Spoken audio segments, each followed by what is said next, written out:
ఎవరన్నా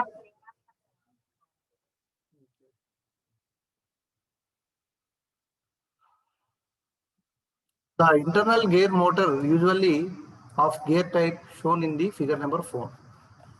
Figure number 4 లో internal gear type లోపల వైపుగా ఉండేటువంటి ఇంటర్నల్ గేర్ అంటే ఏంటి? గేర్ ఇన్ గేర్ మోటార్ అని అంటారు దీన్ని ఇంటర్నల్. ఇదేమో ఎక్స్టర్నల్, ఇక్కడ చూపించింది ఫిగర్ నెంబర్ 2లో.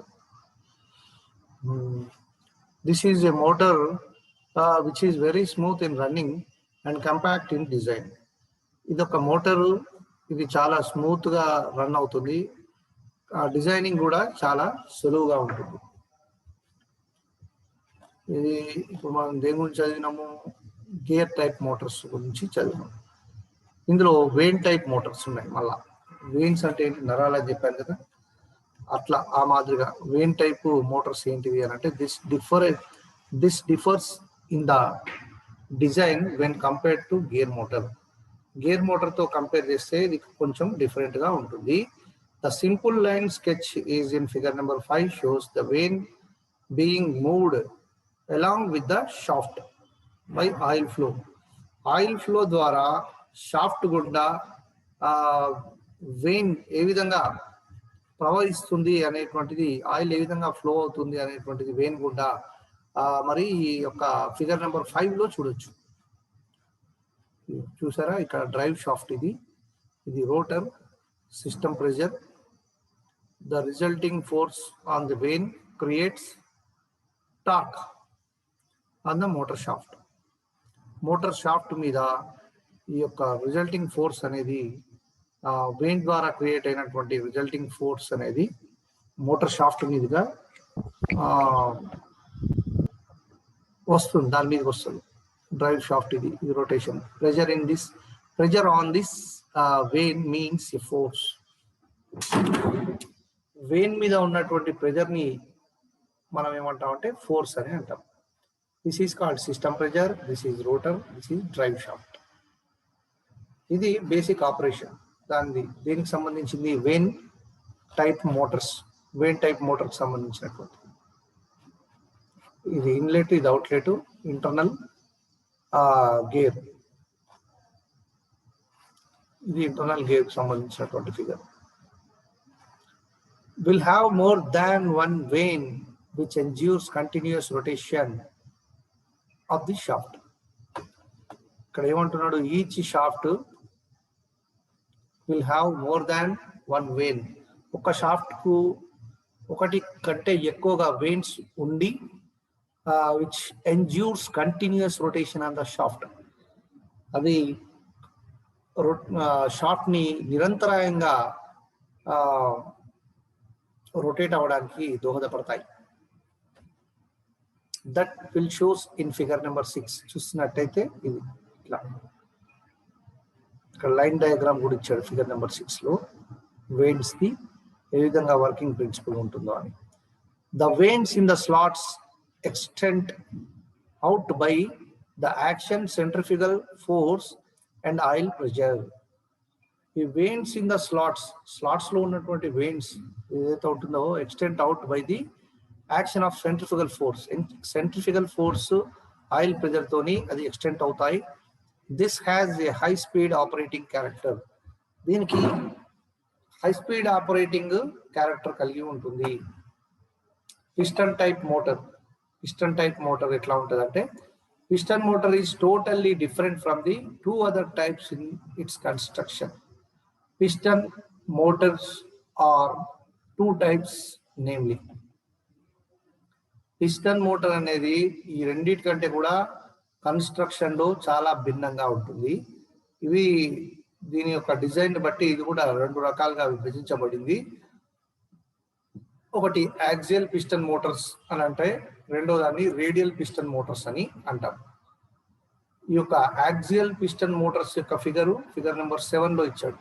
ఇది యాక్సియల్ పిస్టన్ మోటార్స్. 8 లో వచ్చేసి రేడియల్ పిస్టన్ మోటార్స్ అని చెప్పి రెండోది ఇచ్చాడు. These motors are the most volumetrically volumetrically efficient motors rating up to 95% efficiency. ఈ మోటార్స్ దాదాపుగా 95% ఎఫిషియన్సీని కలిగి ఉంటాయి. వాల్యూమ్ వైజ్ గా చూసినట్లయితే చాలా ఎఫిషియెంట్ గా ఉండేటువంటి మోటార్స్ ఇవి. The operating principle of these type motors are shown in figure number 7 and 8. అది ఏ విధంగా పనిచేస్తాయి అనేటువంటి ఫిగర్ నెంబర్ 7 and 8 లో చూపించడం జరిగింది. In a piston and barrel assembly when oil with pressure is allowed. Piston మరియు బ్యారెల్ అసెంబ్లీ లోపల oil with pressure అనేది అది అలో చేస్తుంది. It pushes the piston out. ఆ ప్రెషరైజ్డ్ ఆయిల్ ఏం చేస్తుంది, పిస్టన్ ని బయటికి నెడుతుంది. This piston turn in tune with the other pistons starts the rotary motion and continue the rotation. ఈ యొక్క లీనియర్ గా పుష్ చేసినటువంటి ఆ యొక్క పిస్టన్ ఏమైతుందంటే మిగతా పిస్టన్స్ ని రౌండ్ గా సర్కిల్ లాగా రోటరీగా మూవ్ అవడానికి అది ఉపకరిస్తుంది. కాబట్టి రొటేషన్ అనేది కంటిన్యూ అవుతుంది. Piston motors have a high volumetric efficiency and it is found its place in high efficiency, fast operating, high pressure circuiting. ఈ పిస్టన్ మోటార్స్ అనేవి చాలా వాల్యూమెట్రిక్ ఎఫిషియన్సీని కలిగి ఉంటాయి. And it is found that it's place in high efficiency. High efficient గా ఉండేటువంటి motors ఇవి. Fast operating, speed గా ఆపరేట్ చేయడానికి వస్తుంది. హై ప్రెషర్ సర్క్యూటీ కూడా ఇందులో ఉంటుంది. Next, control of hydromotors. Hydromotors ని ఏ విధంగా కంట్రోల్ చేయాలి? Hydromotors to perform effectively has to be controlled for its speed and torque and direction. ఎన్ని రకాలుగా కంట్రోల్ చేయాలి అని అంటే, ఇది మంచిగా పర్ఫార్మ్ చేయాలి అని అంటే దాని యొక్క స్పీడు నియంత్రించాలి, టార్క్ ని నియంత్రించాలి, మరియు దాని యొక్క దిశ డైరెక్షన్ ని కూడా నియంత్రించవలసినటువంటి అవసరం ఉంటుంది. ఇక పోతే స్పీడ్ ఎట్లా చేస్తాం? Speed control of hydrometer. Hydrometer యొక్క స్పీడ్ ని ఏ విధంగా కంట్రోల్ చేస్తామంటే, this is controlling the RPM of the hydrometer. What is called RPM? Chintu, Tejavath,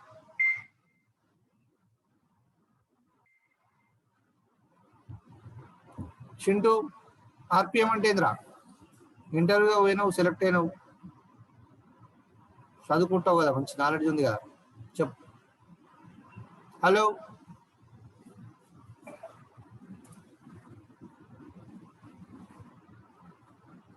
hello Chintu,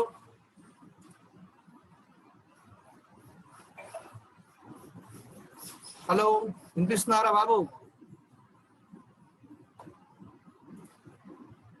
hello, ఆమె ఆడిబుల్. డిస్కనెక్ట్ అయింది, కొంచెం అంతరాయం ఏర్పడింది.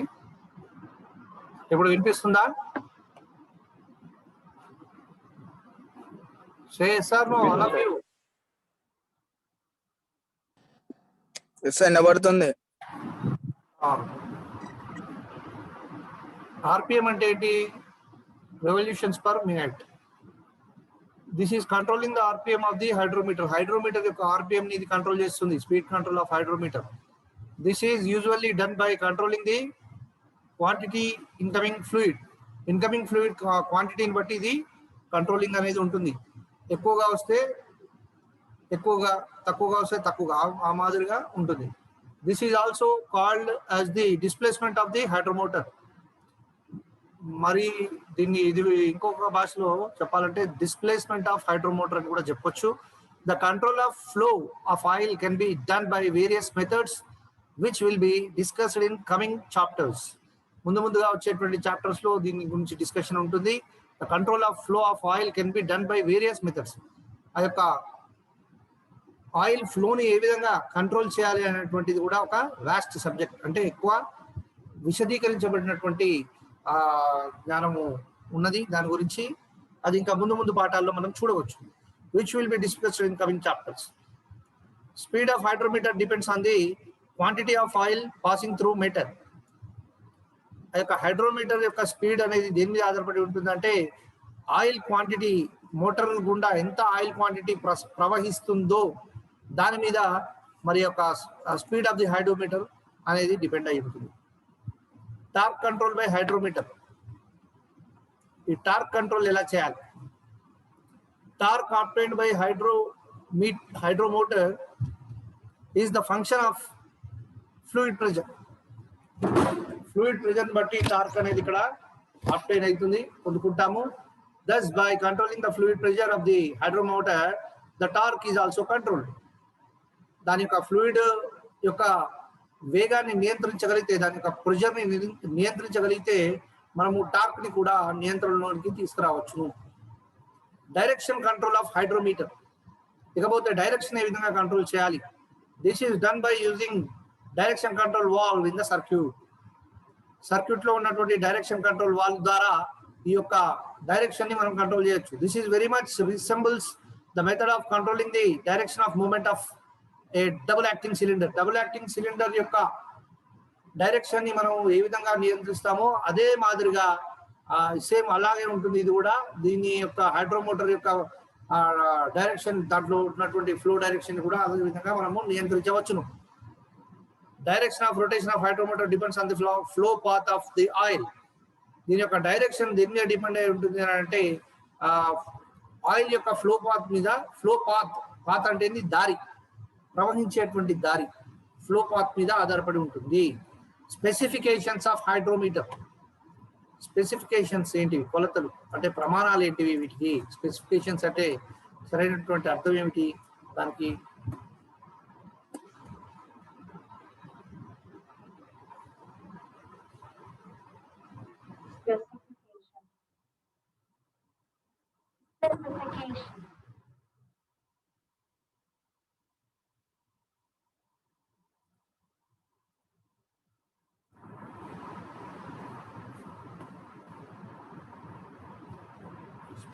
ఎట్లా స్పెసిఫై చేయడం అంటే ఎలా చెప్తారు అనేటువంటి స్పెసిఫికేషన్ ఆఫ్ హైడ్రోమోటర్. హైడ్రోమోటర్ని ఏ విధంగా మనం పరిగణలోకి తీసుకోవాలి, ఏ విధంగా దాన్ని తెలియపరుస్తాము అని అంటే hydrometer is usually designed and specified by the following parameters. కొన్ని పారామీటర్స్ మీద ఇది ఆధారపడి ఉంటుంది. మాక్సిమం టార్క్ రిక్వైర్డ్, ఎంత టార్క్ అవసరం అనే దాని మీద ఆధారపడి ఉంటుంది. మాక్సిమం ఆర్పిఎం రిక్వైర్డ్, ఎంత ఆర్పిఎం కావాలి అనేది దాని మీద ఆధారపడి ఉంటుంది. మాక్సిమం ఆపరేటింగ్ ప్రెజర్ మీద డిపెండ్ అయి ఉంటుంది. ఎఫిషియన్సీ మీద డిపెండ్ అయి ఉంటుంది. ఈ 4 ఫ్యాక్టర్స్ మీద దీని యొక్క స్పెసిఫికేషన్ ని మనం దీన్ని స్పెసిఫై చేయవచ్చు, సూచించవచ్చు హైడ్రోమోటర్. తర్వాత efficiency of motor, efficiency of hydromotor. Efficiency అంటే ఏంది? ఏ విధంగా ఎంత బాగా పనిచేస్తుంది అనేటువంటిది efficiency. Most of the items the hydrometer does not function as calculated. చాలా వరకు చాలా సార్లు హైడ్రోమోటరు క్యాల్కులేట్ చేసినట్టుగా మనం క్యాల్కులేట్ చేసినట్టుగా పేపర్ మీద రాసినట్టుగా ఉండదు performance. This is indicated by the various efficiencies of hydromotors. ఇది వేరియస్ ఎఫిషియన్సీస్, విభిన్నమైనటువంటి మిగతా వాటి ఎఫిషియన్సీస్ మీద హైడ్రోమోటర్స్ ఆధారపడి ఉంటాయి. They are as follows. ఏవి అవి అంటే వాల్యూమెట్రిక్ ఎఫిషియన్సీ ఒకటి, మెకానికల్ ఎఫిషియన్సీ ఒకటి, ఓవరాల్ ఎఫిషియన్సీ ఒకటి. మూడింటి మీద ఇది ఆధారపడి ఉంటుంది. ఎట్లా వాల్యూమెట్రిక్ ఎఫిషియన్సీని తీయాలి అని అంటే during the operation same amount oil slip away without performing any work. Operation చేసేటప్పుడు అమౌంట్ ఆఫ్ ఆయిల్ స్లిప్ ఎంత ఉంటుంది, వితౌట్ పర్ఫార్మింగ్ ఏ వర్క్ చేయనప్పుడు ఆయిల్ స్లిప్ ఎంత ఉంటుంది అనేటువంటిది క్యాలిక్యులేట్ చేసుకోవాలి. This is a volumetric loss which is reflected in the volumetric efficiency. దాన్ని ఏమంటారంటే వాల్యూమెట్రిక్ లాస్ అంటారు. Volumetric loss which is reflected దేంట్లో చూపిస్తుంది ఇది అంటే వాల్యూమెట్రిక్ ఎఫిషియన్సీలో చూపిస్తుంది. చూడండి ఇక్కడ మ్యూతో సూచిస్తారు. స్మాల్ ఎన్ లాగా ఉంటుంది ఇక్కడ. చూడండి ఇక్కడ సూత్రం స్మాల్ ఎన్ లాగా రాస్తారు, అది మ్యూ అంటారు. దాన్ని మ్యూ ఆఫ్ వాల్యూమ్ ఆఫ్ అంటారు, బ్రాకెట్ పెడితే ఆఫ్ అంటారు. Mu of volume VOL is equal formula ఏంటంటే theoretical flow rate divided by actual flow rate. Theoretical గా మనకు ఎంత ఫ్లో రేట్ ఉండాలి అనేది థియరిటికల్, కింద ఉండేది యాక్చువల్ ఫ్లో రేట్ అంటే యాక్చువల్ గా ఎంత ఫ్లో రేట్ ఎంత వేగంతో ప్రవహిస్తుంది అనేటువంటిది వేగం. ఆ రెండింటిని కనుక నిష్పత్తి చూసినట్టయితే మనకు వాల్యూమెట్రిక్ ఎఫిషియన్సీ అనేది వస్తుంది. మెకానికల్ ఎఫిషియన్సీ ఎట్లా వస్తుంది అంటే డ్యూరింగ్ ఆపరేషన్ పర్టికులర్లీ ఎట్ లో RPM at high pressure conditions there is a lot of mechanical losses. This is given by mechanical efficiency. ఇక్కడ ఏం జరుగుతుంది, పర్టికులర్లీ లో ఆర్పిఎం చిన్నగా ఉన్నప్పుడు, తక్కువ స్పీడ్ లో ఉన్నప్పుడు హై ప్రెషర్ దగ్గర there is a lot of mechanical losses ఉంటాయి చాలా. దాన్ని మెకానికల్ ఎఫిషియన్సీ అని అంటారు. ఇక్కడ efficiency efficiency of mech bracket లో mechanical is equal to actual torque divided by theoretical torque into 100. Actual గా టార్క్ ఎంత ఉండాలి divided by theoretical torque into 100 చేస్తే మనకు మెకానికల్ ఎఫిషియన్సీ వస్తుంది. మరి ఓవరాల్ ఎఫిషియన్సీ రావాలంటే ఏంది? This is used to calculate the power output of A hydraulic motor. Hydraulic motor యొక్క పవర్ అవుట్పుట్ బట్టి ఉంటుంది. It is expressed as the product of volumetric and mechanical efficiency. ఇది ఎట్లా express చేస్తారు అంటే ప్రోడక్ట్ అంటే ఇది లబ్ధం అంటే గుణించడం. వాల్యూమెట్రిక్ ఎఫిషియన్సీని మెకానికల్ ఎఫిషియన్సీని గుణించగా వచ్చేటువంటిదే ఓవరాల్ ఎఫిషియన్సీ. ఇక్కడ మ్యూ ఓ అంటే ఇది overall efficiency is equal to efficiency of volume into efficiency of mechanical efficiency divided by 100 చేస్తే మనకు ఓవరాల్ ఎఫిషియన్సీ అని వస్తుంది. That's all for the class today. Please switch on your videos. Time లేదు, 1 minute ఉంది, disconnect అవుతుంది. తొందరగా videos on చేయండి. I will take a screen shot.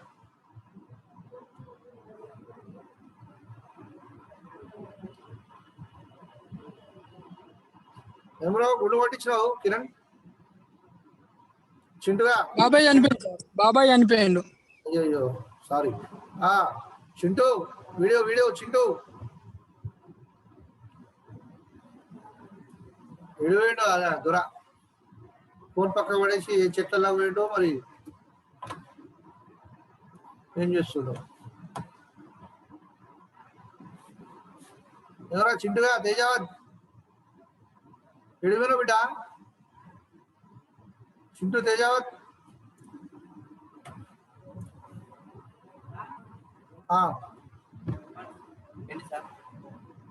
వీళ్ళతో మాట్లాడుతున్నా క్లాస్ లో.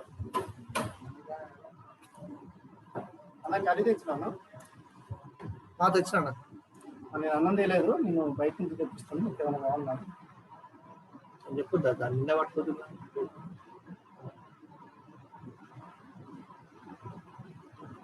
వేస్ట్ అవుతుందని రోజు మామూలుగా పెట్టి. ఓకే, నో ప్రాబ్లం కదా. సరే ఓకే, సరే ఓకే. మీరు కాలేజ్కి ఎప్పటి నుంచి వస్తారో ఒకసారి డిసైడ్ చేసుకోండి. తప్పకుండా రావాలి కాలేజ్కి. You have to practice the practical practice చేస్తే రేపు ఎగ్జామినేషన్ లో మనం ప్రాక్టికల్ ఎగ్జామ్ రాయడానికి ఉంటుంది. కాబట్టి మీరు వేషాలు వేయద్దు, పిచ్చి పిచ్చి వేషాలు వేయద్దు. ఆల్రెడీ మీది సెకండ్ ఇయర్ అయిపోవచ్చింది అని చెప్పి మీరు గల్ల ఎగరేస్తే కుదరది. అంత ఈజీగా హాల్ టికెట్స్ రావు. ఎగ్జామ్ అయిపోయింది మేము రాసేస్తాం మేము మునగాలం అనుకుంటే కష్టం. అర్థమైందా? ఎగ్జామ్స్ అయిపోయాక ఒళ్ళు దగ్గర పెట్టుకొని చెప్పినట్టు వింటేనే ఏమైనా బాగుపడతారు, మంచి మార్కులు వస్తాయి. కష్టపడాలి, కష్టపడకుండా ఏది రాదు. కొత్తనే తమాషాలు చేస్తా, నేను ఇంతే ఉంటా, నేను రాను కాలేజ్కి, డైరెక్ట్ ఎగ్జామ్ రాస్తా, నేను మునగాన్ని అంటే నీ మునగాంతనం అంతా బయట పడుతుంది. నీ మార్కులలో తెలుస్తుంది నువ్వు ఎంత మునగాన్ని. కాబట్టి ఇట్లాంటి విధవేషాలు లేకుండా అందరూ కాలేజ్కి రండి. రమ్మని చెప్తున్నప్పుడు ఇన్నిసార్లు చెప్పాల్సిన అవసరం లేదు కదా. నేను ఒకసారి చెప్తే వచ్చేసేయాలి కదా. ప్రతిరోజు చెప్తున్నా, నేను ప్రతి క్లాస్లో చెప్తున్నా. 39 మంది ఉంటే 9 మంది క్లాస్కి వస్తారా? ఎంతవరకు కరెక్ట్ ఇది? కాబట్టి మీ అందరు కూడా తోకలు కత్తిరించడం జరుగుతుంది. జాగ్రత్తగా ఉండండి. రైట్.